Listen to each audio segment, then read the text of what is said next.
Sur décision de justice, j'ai été placée à la DAS parce que ma mère était très gravement malade psychiatriquement et j'étais considérée comme enfant en danger. Il m'a donné beaucoup de bonbons, plein de caresses et tant de frissons.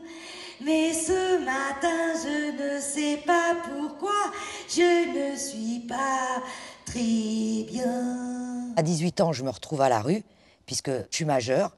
De 18 ans à 19 ans, j'ai fait ce qu'on appelle de la rue sèche. Ça, c'est dans nos codes de rue. On dit, tu t'es en rue sèche en ce moment, ça veut dire que tu es dans la rue. On ne connaît pas encore les travailleurs sociaux, les centres d'hébergement, parce qu'il faut un peu de temps avant de découvrir tout ça. Vous ne rentrez pas dans le cadre du cadre. Mais en revanche, si vous m'apportez le doc et remplissez le programme Trace, vous glissez dans le module CLIS. Leur truc, c'est de t'enfermer dans un bâtiment public avec des horaires pour dormir, des horaires pour pisser, des horaires pour manger et des horaires pour te faire engueuler.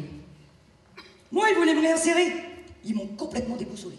Il m'arrivait tellement de pépins et tout. Je me suis dit, il faut que je trouve des solutions. Et c'est là que mon cerveau, il s'est mis en marche. Adresse. Ben, ça dépend, monsieur. Le lundi, le mardi ou le mercredi.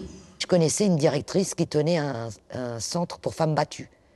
Et elle m'a dit, mais qu'est-ce que tu vas devenir? Ben, j'ai dit, je sais pas. Et elle me demande ce que j'aime. Je dis, ben, moi, j'adore les enfants, j'aime rigoler, je sais pas, j'aime le théâtre.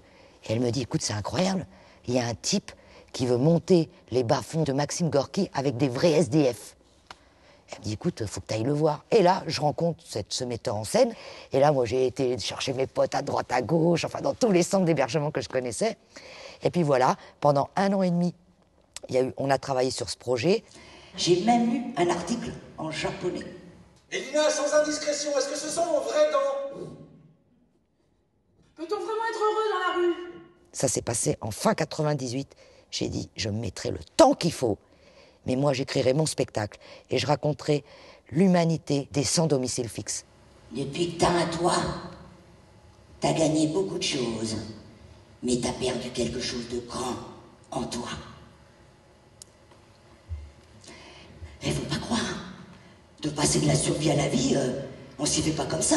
Et voilà, j'ai mis 10 ans et le bouche à oreille s'est très bien passé. Et j'ai rappelé tous les journalistes qui avaient été au bas-fond. Il y en a un qui est venu. J'ai eu mon portrait dans Libération. Je revenais pas, quoi. Et après, Flammarion a lu ce portrait. Et ils ont dit, mais attends, cette fille, il faut faire un bouquin, quoi. Et moi, je voulais surtout pas faire un bouquin témoignage pur. Je voulais aussi analyser la société dans laquelle on vit. Je détermine la société comme ça. Il y a les inclus et les exclus. De toute façon, moi, je dis, quand on donne un sens à sa vie, on ne se sent plus pauvre.